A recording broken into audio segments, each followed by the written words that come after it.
Поздрав, добродошли в Vlogmas 18, сви лайк, шер и сабскрайб. Данас пробувам пиче, чудно, кошта од 35 центи. Из Турски. Никад не сте видел нещо такова лимонада. Обавезно лайкот овој видео и сабскрайбите се. Више од 90% не сабскрайбува на овие видеите. Зато обавезно ударите на цело дугме сабскрайб и лайк. Мени много значи, а бесплатно.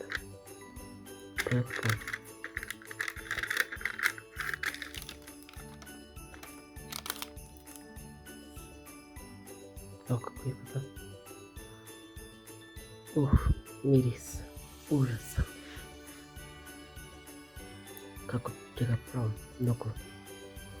-10 miriše.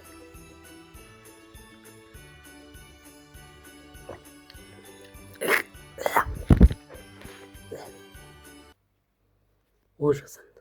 Bukvalno sam povratio od ovog pića. Najgori sok što sam ikad probao u životu. A vi ostavite like i subscribe za Vlogmas 22. Zdravo.